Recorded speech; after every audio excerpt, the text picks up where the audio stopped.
রাকবা তাআলা বলছেন, নিসাউকুম হারসুল লাকুম ফাতু হারসাকুম।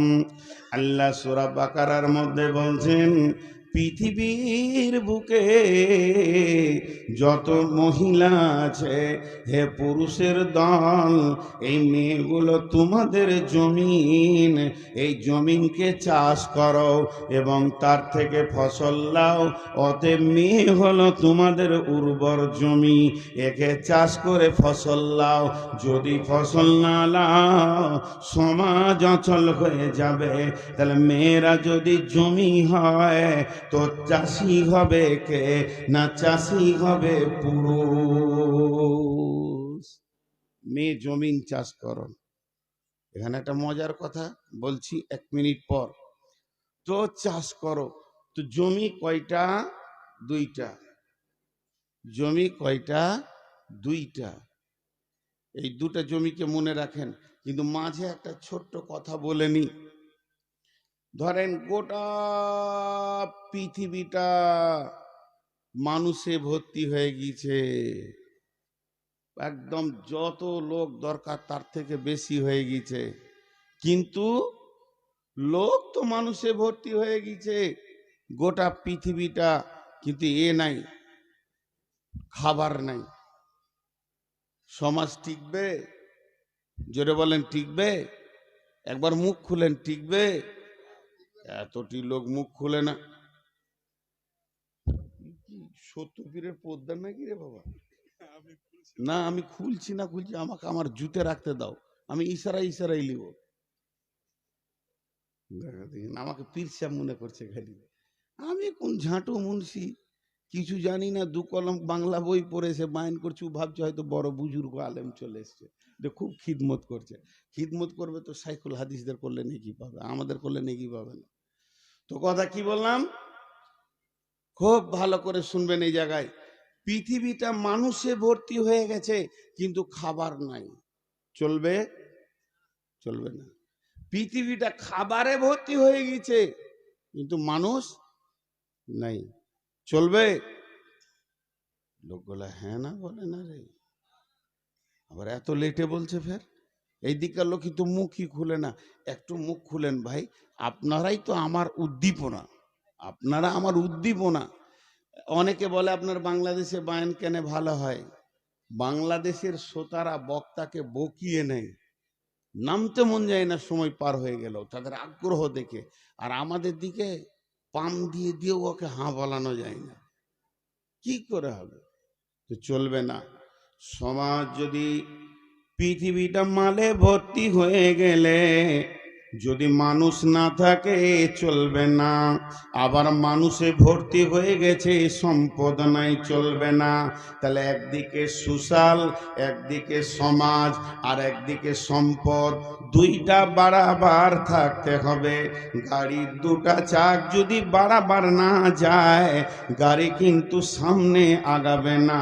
তাহলে 2টা চাক যখন বাড়াবার চলবে, সমানে চলবে, তখন গাড়ি সামনে আগাবে। তেমনি মালও যেমন দরকার, সমাজও তেমন দরকার। এবার জমি হলো 2টা, একটা হলো মাঠে জমি, আর একটা হলো খাটে জমি। একটা হলো মাঠে জমি, ওই নদীর কানাতে 3 বিঘা, 2 বিঘা, 5 বিঘা একটা জমি, একবার জমি। আর একটা হলো আপনার বাড়ির ভিতরে খাটের জমি। মাঠের জমি দেবে সম্পদ, খাটের জমি দেবে সুশালে সমাজ। যদি আপনি মাঠের জমিকে চাষ করেন, আলু দেবে, পেঁয়াজ দেবে, আদা দেবে, রসুন দেবে, মশলা দেবে, আপনার কিনা বেগুন দেবে, মরিচ দেবে, কপি দেবে, আম দেবে, লিচু দেবে, আঙ্গুর দেবে, বেদানা দেবে, সমাজকে শাক সবজি ফল ফ্রুটে ভরে দেবে। মাঠের জমি যদি ঠিক মতো যত্ন করেন, তাহলে আপনার ভালো ভালো মাল আপনার সমাজকে দেবে। আর খাটের জমি যদি ঠিক মতো চাষ করেন, ডাক্তার পাবেন, মাস্টার পাবেন, ইঞ্জিনিয়ার পাবেন, মৌলানা পাবেন, মুফতি পাবেন, মুহাদ্দিস পাবেন, ইমাম পাবেন, মসজিদ পাবেন, লিভার পাবেন, ড্রাইভার পাবেন, কুলি পাবেন, মজদুর পাবেন। পৃথিবীর সমাজে যত রকম মানুষের দরকার খাটের জমিতে পাওয়া যাবে, আর মাঠের জমিতে সম্পদ পাওয়া যাবে। অতএব খাটের জমি চাষ করলে সম্পদ পাওয়া যায় না। কেউ যদি মনে করে আমার খাটের জমি আলু পেঁয়াজ দেবে, কোনোদিন হবে না। আর মাঠের জমি আপনাকে কোনোদিন আপনার ইমাম মজ্জিন দিতে পারবে না, সে আলু পেঁয়াজ দেবে। তাই আমার আল্লাহ বললেন, নিসাউকুম হারসুল লাকুম ফাতু হারসাকুম, মেয়ে তোমাদের উর্বর জমি, তা থেকে তোমরা ফসল নিয়ে লাও। এর জন্য মেয়েদেরকে জমি বলছে। আমি আপনাদের কাছে একটা কথা জিজ্ঞেস করব, সবাই উত্তর দেবেন, চিল্লাইতে হবে না, হালকা করে বলবেন, ভালো লাগবে। জমিতে কপি আছে, পালং শাক আছে, পাতকপি আছে, বেগুন আছে, টমেটোর আছে, ছাগল গরু লেগেছে, এর জন্য জমির দোষ না জমির মালিকের দোষ? বেড়াটা কে দিবে? জমি নিজে দিবে না তো। তাহলে আপনার ছেলে, আপনার বিটি, আপনার মেয়ে, আপনার স্ত্রী, আমার বোন বেপরদা, এর জন্য কে দোষ? ছাগল লাগবে, হ্যাঁ, গরু লাগবে জমিতে। এখনকার জামানাটাই উল্টে গেছে। ৭৪ বছরের বুড়িটা বোরখা পরে নিয়েছে, আর ১৪ বছরের ওর পুতিনটা খালি হাঁটছে। হ্যাঁ, ছোট গাছে বেড়া দিতে হয় না বুড়ি গাছে বেড়া দিতে হয়? বড় আম গাছে বেড়া দিবেন না ছোটটাই? ছাগল তো ছোটটাই লাগবে। ও বড় গাছে বেড়া মেরে দিয়েছে, ছোটটাকে খুলে দিয়েছে। জি, কিন্তু এতটুকু আর জ্ঞান হচ্ছে না। একে পুরুষ কেন বলা হলো? পুরুষ শব্দের ভিতরে লুকানো আছে তুমি ড্রাইভার, কন্ট্রোলার। আল্লাহ বলেছেন, নবীজি বলেছেন, কুল্লুকুম রাইন, তোমরা প্রত্যেকটি হচ্ছে কন্ট্রোলার, ড্রাইভার। কিন্তু বলেন আজকের জালসাতে খুব ভালো লাগছে, গত কালকের জালসা কোথায় এটা জিজ্ঞেস করবেন না। আবার গতকালকে 16 মাইল, দাঁড়ান চুপ করে, আমার পাশে আজকে বসেছে ভালোই। 16 মাইল পরশু ছিলাম। এই এলাকায় একটা জালসাতে একদিনে 8টা বিয়ে হয়েছে। বাস ছেড়ে দেন। আপনার নদীর ওই পারে একটা জালসাতে আমাকে বলছে একজন হারিয়ে গেছে, বলে দেন তো। বেটি ছেলে আর কি। তাই ছোট ছোট ছেলেগুলো কেঁদে বেড়ায়, তা হারিয়ে গেছে তো বলতে হবে যে মাকে পেয়েছে না।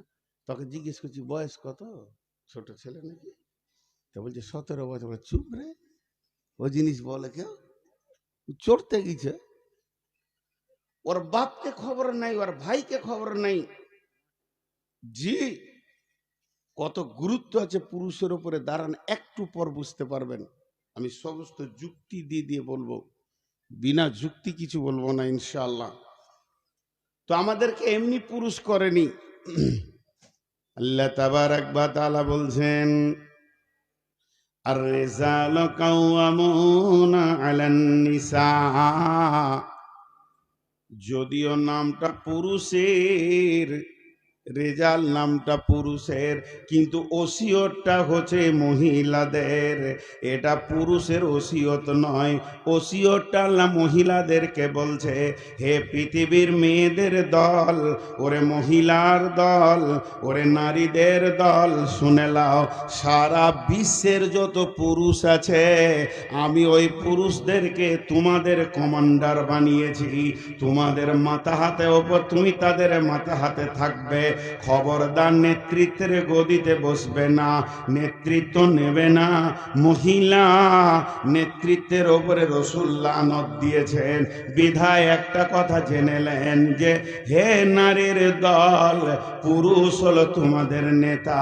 যদি কোনো মহিলা নিজেকে জান্নাতি বানাতে চায়, আল্লাহর পেয়ারা বানাতে চায়, আল্লাহর মেহবুবা বানাতে চায়, তাহলে তাকে পৃথিবীর বুকে স্বাধীনতার মুখ দেখলে হবে না। একটা নারী 4টা পুরুষের মাথা হাতে জীবন কাটাবে। সে জন্ম নেবে মা বাপের মাথা হাতে থাকবে, আব্বা মারা গেছেন, প্রবাসে চলে গেছেন, বিদেশে চলে গেছেন, কিংবা পাগল হয়ে গেছেন, তাহলে সে ভাইয়ের অধীনস্থে জীবন কাটাবে। বাপ ভাই যেদিন বিয়ে দিয়ে দেবে, সেদিন মহিলাটার মালিক হবে তার স্বামী। স্বামী মারা গেল কিংবা বিদেশে চলে গেল, স্বামী পাগল হয়ে গেছে, ওই মহিলাটা নিজে ওই ফ্যামিলির নেতৃত্বের গদিতে বসতে পারবে না। মায়ের পায়ের তলে জান্নাতে, মায়ের পায়ের তলে জান্নাত। কিন্তু শুনেলেন, এখানে যে কথা আমি বলতে চাইছি, মা যত সম্মানী হোক না কেন, আমার আল্লাহ বলেছেন তাদের ব্যবহারে ওয়াকুল্লাহুমা উফিও, খবরদার উহ শব্দ ব্যবহার করিও না। কিন্তু ওই মা যদি বিধবা হয়, স্বামী না থাকে, ছেলের বিনা হুকুমে কোনো বিয়ে বাড়ি, মরা বাড়ি, কোনো রোগীর বাড়ি, আত্মীয়র বাড়ি যেতে পারবে না। কারণ মা নেতৃত্বের গদিতে বসবে না, বড় ছেলের অধীনস্থে নিজের জীবনকে চালাবে। অতএব পুরুষ হলো পৃথিবীতে সবসময় গদিতে থাকবে, আর মেয়ে তার অধীনস্থে নিজের জীবনটা অতিবাহিত করবে। বাপের কাছে, ভাইয়ের কাছে, স্বামীর কাছে, সন্তানের কাছে। এর জন্য আমার আল্লাহ বললেন, আর রিজালু কাওয়ামুনা আলান নিসা। জি, আজকালকার পুরুষেরা কি করছে, ও মাঠে 2 বিঘা জমি চষে দিয়েছে, ও সকাল থেকে গিয়ে, এখন তো ট্রাক্টর হয়ে গেছে। এক যুগে মুরব্বীরা নাঙ্গল ফাল নিয়ে সকাল ভোরবেলাতে বের হয়ে 2 বিঘে জমি চষে দিয়েছে। এমনও লোক আছে সকালবেলায় বের হয়ে মার্কেটে 500 টাকা ইনকাম করে দুপুর বেলায় ফিরছে, ক্লান্ত শ্লান্ত হয়ে হাত পা ছেড়ে বসলো, জোরে ফ্যানটা চালিয়ে দিয়ে দম লিছে জোরে জোরে, হ্যাঁ ক্লান্ত হয়ে গেলে বিবিকে বলছে পানি আন না গে কল থেকে, ওকে বেপরদা করে পাঠিয়ে দিল। তুই এতগুলো কাজ করতে পারলি, তার সামান্য 1 জগ পানি নিয়ে ঘর ঢুকবি না কেন? তুই হাত পা ধুয়ে কল থেকে পানিটা নিয়ে এসে বস, বিবিকে বল যে হাত পা গুলো লেড়ে দাও কি পাখা করে দাও, না ওকে কল পাঠিয়ে দিলে। ও কলে পানি আনতে গিয়ে খালা তো দেওরের সঙ্গে ফিস ফিস করে গল্প করছে, ওর লাইসেন্স নষ্ট হয়েছে, বুঝতেই পারছে না। আল্লাহ ছাড়বে না এই পুরুষকে।